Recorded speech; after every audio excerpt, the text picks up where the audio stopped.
할렐루야. 주님의 은혜가 모두에게 가득하기를 축복합니다.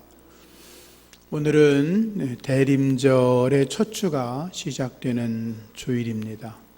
이 땅에 우리를 구원하러 오신 예수님을 마음속 깊이 영접하시고 왕이신 주님을 묵상하시기를 바랍니다. 다시 오실 재림의 예수님을 기대하면서 여러분들이 주님을 깊이 묵상하시고 내 안의 심령들을 거룩하게 하시기를 바랍니다. 성령님의 뜻을 따라서 하나님의 나라와 하나님의 의를 이루어가는 그러한 대림절이기를 축복합니다. 오늘 우리가 읽은 누가복음 1장에는 예수님의 오심에 대해서 말씀하고 있습니다. 400여 년 동안 하나님의 말씀이 들리지 않았던 시대에 이스라엘 백성들이 메시아에 대한 갈망이 최고조에 오르고 있을 당시 예수님께서 마리아의 몸을 빌려서 세상에 오셨습니다. 메시아이신 예수 그리스도가 세상에 왔지만 세상의 모든 사람들은 그를 알지 못했습니다.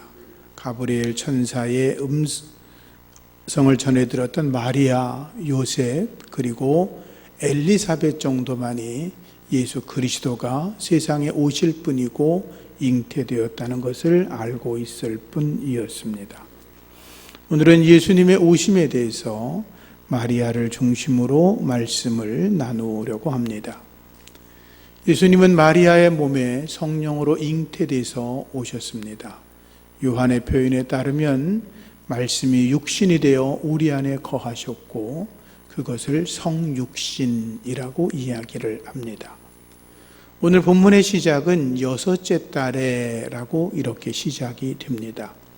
엘리사벳이 세례 요한을 잉태한 지 여섯째 달 만에 그런 일이죠. 엘리사벳은 남편이 사가랴 제사장이었습니다. 나이가 많아서 엘리사벳은 아이를 가질 수가 없었습니다. 그런데 하나님께서 사가랴를 통해서 말씀하셨고 엘리사벳은 요한을 잉태하게 되었습니다. 그리고 나서 6개월 후에 그런 말입니다. 하나님의 기적이 일어난 다음에 다시 6개월 뒤에 또 다른 하나님의 신비한 기적이 일어나는데 그것이 바로 마리아의 몸에 성령으로 예수님이 잉태되셨다라고 하는 것을 성경은 우리에게 증언하고 있습니다. 하나님의 천사 가브리엘이 마리아에게 말하죠. 은혜 받은 자여 평안할지어다 주께서 너와 함께 하심이라. 천사의 거룩한 음성을 들었던 마리아가 이게 무슨 말인지를 몰라서 당황합니다. 천사가 다시 말합니다. 마리아야 무서워하지 마라. 내가 하나님의 은혜를 입었다. 보라 내가 잉태하여 아들을 낳으리니 그 이름을 예수라고 하라고 그렇게 말합니다. 그 예수는 큰 자가 될 거다. 지극히 높으신 이의 아들이 될 것이다. 그리고 조상 다윗의 왕위를 그에게 주실 것이다. 영원히 야곱의 집을 왕으로 다스릴 것이며 그의 나라가 영원 무궁할 것이라고 말합니다. 마리아가 천사에게 고백합니다. 저는 남자를 알지 못합니다. 처녀가 어떻게 아이를 가질 수가 있단 말입니까? 천사가 말하죠. 성령이 내게 임하시고 지극히 높으신 능력이 너를 덮으리니 너를 통해 태어나실 분은 하나님의 아들이라고 말씀하십니다. 그때 마리아가 고백합니다. 저는 주님의 계집종입니다. 주님의 말씀대로 저에게 이루어지기를 원합니다. 라고 고백을 하죠. 가브리엘은 마리아에게 은혜 받은 여자라고 말합니다. 앞으로 은혜 받을 사람이 아니라 이미 은혜를 받았다라고 말씀합니다. 마리아는 어린 소녀였습니다. 당시 유대인들은 12살이 되면 성인식을 치렀습니다. 그리고 나면 곧이어 결혼을 보통 했는데 그렇다고 한다면 마리아는 많아야 10서너 어간, 그 어간의 나이였을 거라고 생각을 합니다. 그러니 10몇 살 정도밖에 되지 않은 마리아가 하나님에게 무슨 특별하게 은혜를 받은 일을 했다고는 생각하기 어렵습니다. 그래서 가브리엘이 마리아에게 너는 은혜를 받은 여자라고 말하는 것입니다. 은혜는 공로로 받는 것이 아닙니다. 아무런 자격이 없지만 그러나 하나님께서 값없이 베푸시는 것이 은혜입니다. 저와 여러분들도 하나님 앞에 특별하게 한 게 있어서 은혜를 받은 게 아니라 우린 아무런 공로가 없지만 하나님께서 예수님을 통해서 십자가의 보혈의 은총을 우리에게 베풀어 주셨습니다. 그 은혜로 감사하시기를 축복합니다. 사무엘서를 보면 사무엘 선지자가 어린 다윗에게 기름을 붓는 장면이 나옵니다. 사무엘 선지자가 하나님의 명령을 따라서 이새의 집으로 갑니다. 기름을 부으려고 하는데 장남 엘리압이 나타납니다. 그의 모습을 보니까 건장하고 풍채도 좋고 얼굴도 미남이고 누가 봐도 사무엘 선지자가 봐도 저 엘리압이 기름 부음 받을 자구나라고 생각을 합니다. 그런데 하나님이 아니다라고 말씀을 하십니다. 둘째도 셋째도 넷째도 다섯째도 여섯째도 일곱째도 아니라고 합니다. 마지막 여덟째 어린 다윗을 불러왔을 때 성령께서 말씀하십니다. 내가 이새의 아들 다윗을 보니 내 마음에 합한 자라. 내가 그들을 통해 내 뜻을 다 이루겠다고 말씀하시죠. 어린 다윗은 하나님 앞에 무슨 특별하게 했던 일이 있는 게 아니라 하나님이 보시고 은혜를 베풀어 주셨던 것입니다. 외모를 보지 않고 중심을 보시는 하나님, 사람의 노력이나 공로나 그의 어떤 것을 보는 게 아니라 오직 하나님께서 보실 때 합당하다라고 여겨지는 자에게 하나님은 값없는 은혜를 베풀어 주시는 것입니다. 주의 은혜로 살아가시기를 축복합니다. 마리아가 하나님의 은혜를 받고 예수님을 잉태한 것처럼 우리도 하나님의 은혜를 받고 예수님을 나의 주님으로 나의 왕으로 모시며 살아가고 있습니다. 우리는 하나님의 은혜로 구원을 받았습니다. 내 힘과 내 공로가 아니라 하나님의 은혜로 구원을 받았지요. 너희가 그 은혜를 인하여 믿음으로 말미암아 구원을 얻었나니 이것이 너희에게서 난 것이 아니요 하나님의 선물이라고 말씀하였습니다. 우리가 하나님의 일을 열심히 할 수 있는 것도 내가 힘이 있고 내가 잘나고 내가 적극적이고 내가 무슨 대단해서가 아니라 그 역시 하나님의 은혜인 것입니다. 바울이 고백하지 않습니까? 나의 나 된 것이 하나님의 은혜로 되었다라고 고백을 합니다.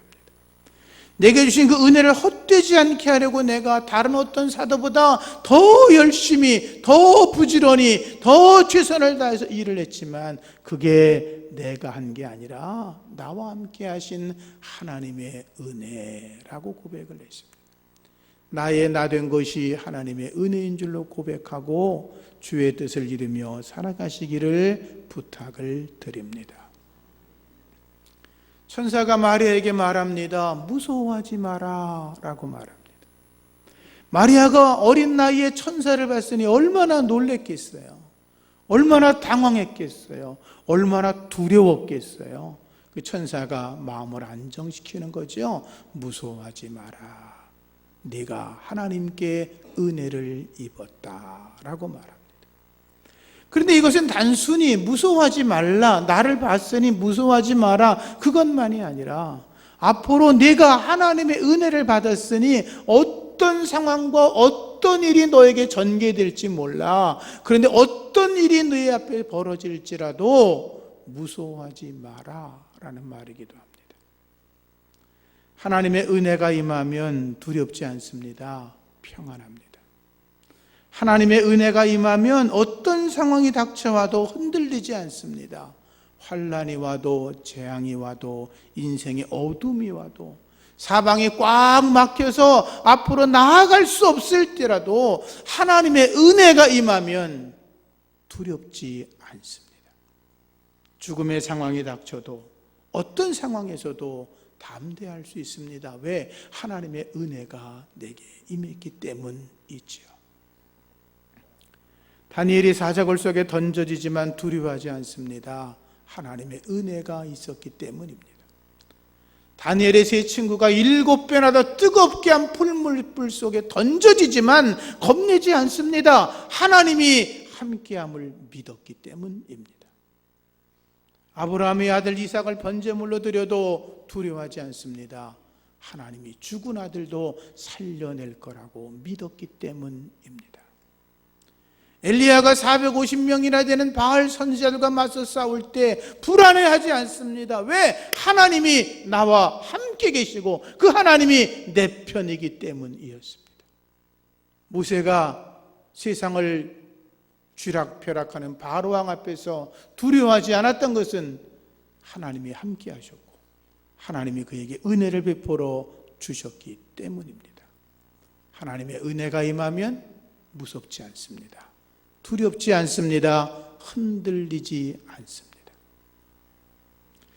예수님의 제자들이 복음을 전하다가 제사장들에게 끌려갑니다. 매를 맞습니다. 채찍 맞습니다. 감옥에 끌려 들어갑니다.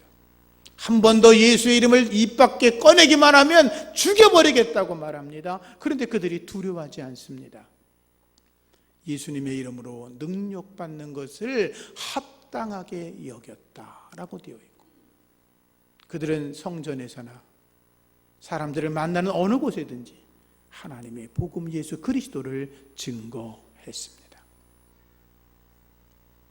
스데반 집사가 복음을 전하다가 돌에 맞아 죽으면서도 그의 얼굴이 천사와 같을 수 있었던 것은 하나님의 은혜가 임했기 때문인 것입니다.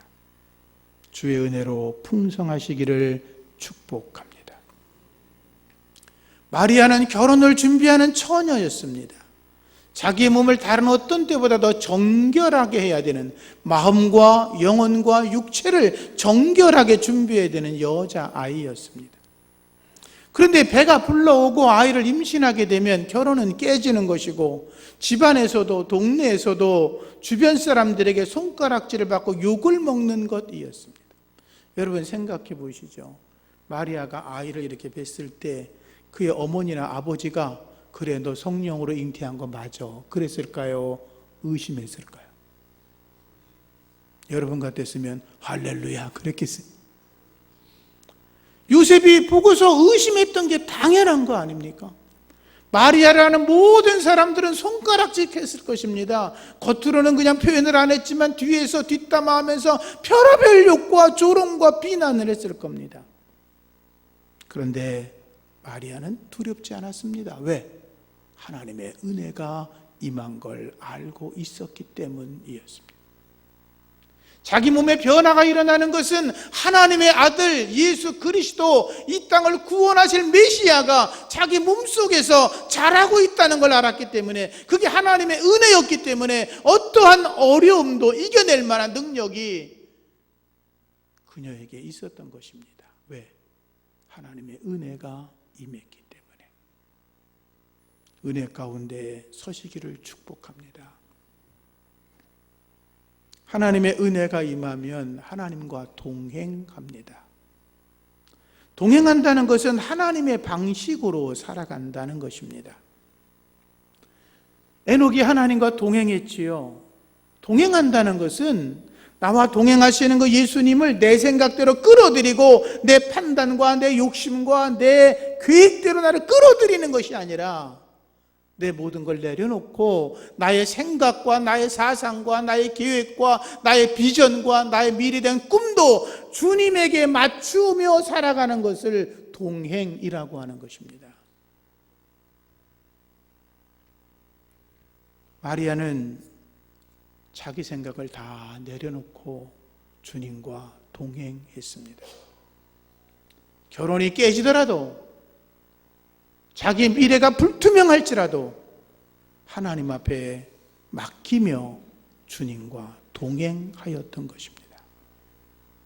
동행은 건강을 얻거나 축복을 받거나 행복을 받거나 기적을 이룰 수도 있지만, 동행이라고 하는 것에 대한 은총은 하나님의 거룩함으로 나아가는 것입니다. 주님과 동행하면서 그분의 거룩을 배우고 그분의 겸손을 배우고 그분의 삶을 배우고 그분이 하나님 앞에 순종한 것을 배우는 것입니다. 주님과 동행하면서 하나님을 따라 의와 진리와 거룩함에 이르는 것이고 예수 그리스도의 장성한 분량에 이를 때까지 우리의 믿음이 세워져 가는 것입니다. 마리아는 그랬을 겁니다. 하나님의 은혜를 받은 다음에 자기의 모든 것들 배설물로 버렸을 것입니다. 자기 몸에 하나님의 아들 메시아가 자라고 있다는 걸 알면서 더욱더 성경을 읽고 더욱더 기도하며 하나님의 뜻을 물었을 겁니다. 거룩으로 나아갔던 거죠. 하나님과 동행하셨던 예수님은 지극히 거룩한 삶을 살아가셨습니다. 예수님은 한 번도 자기의 능력을 자신을 위해 쓰지 않았습니다. 자신의 힘을 자기를 드러내고 자랑하고 내가 이런 존재야 라고 나타내지 않았습니다. 모든 것을 하나님의 영광을 위해서만 하셨습니다. 한 번도 자신의 생각을 따라 하나님의 뜻을 꺾지 않았습니다.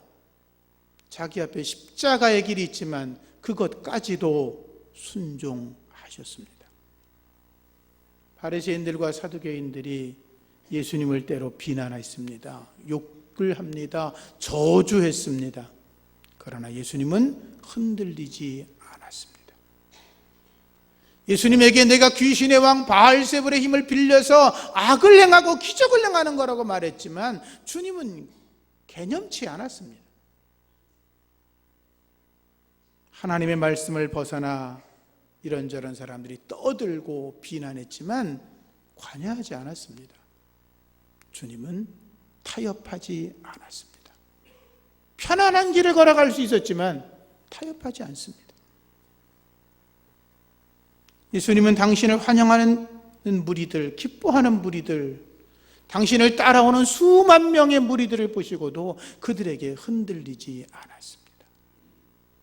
오병이어의 기적을 일으킨 뒤에 사람들이 예수님 우리의 임금님이 되어달라고 이야기했지만 예수님은 아니야 라고 말합니다. 임금 되는 거 얼마나 좋아요. 대통령 되는 거 얼마나 좋아요. 모든 사람이 추앙받는 거 얼마나 좋아요. 주님은 노라고 말씀하셨습니다. 예수님은 자신의 길은 십자가의 길이라고 하는 걸 분명하게 아셨습니다.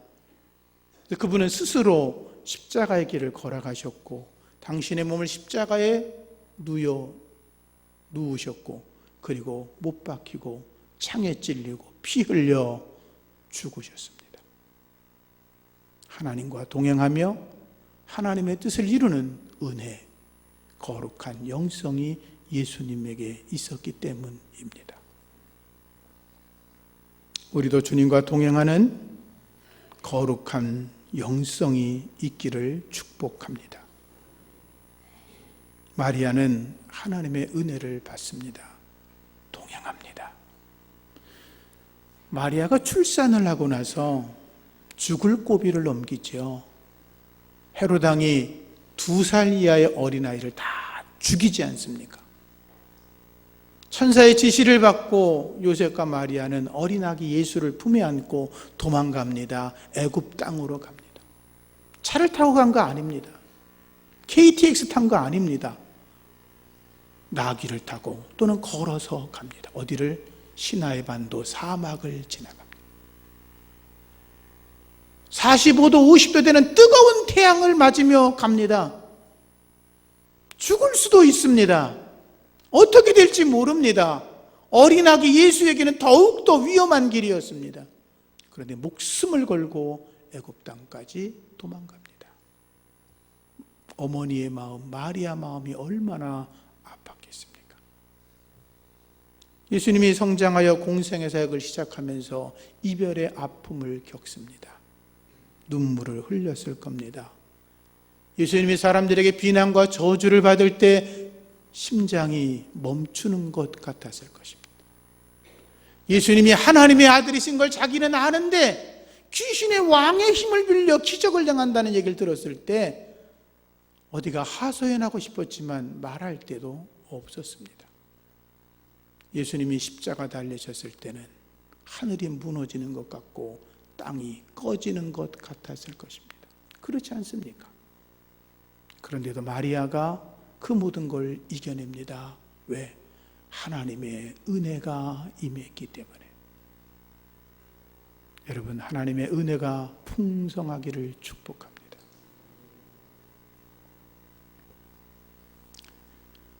아프리카 선교사였던 리빙스턴에 대한 이야기가 많이 있습니다. 그분의 이야기 중에 이런 것도 있습니다.